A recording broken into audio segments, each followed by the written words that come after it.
To Commissioner Viado of the Bureau of Immigration, with all due respect, please consider this an ultimatum. If no satisfactory answers on these matters are provided by the BI within 15 days, as designated chair of this subcommittee of the Committee on Justice, I will call for a revamp of the BI in the committee report of this subcommittee.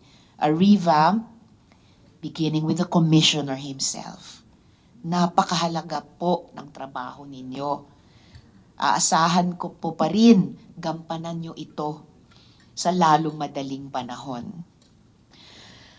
Akala ko po na pwede na sana tayong mag-adjourn. But because we have officials from government na we will submit a report, we will check our files pa rin, ang bukang bibig ngayong araw, anong petsa na, hindi pa po natin ito maisasara.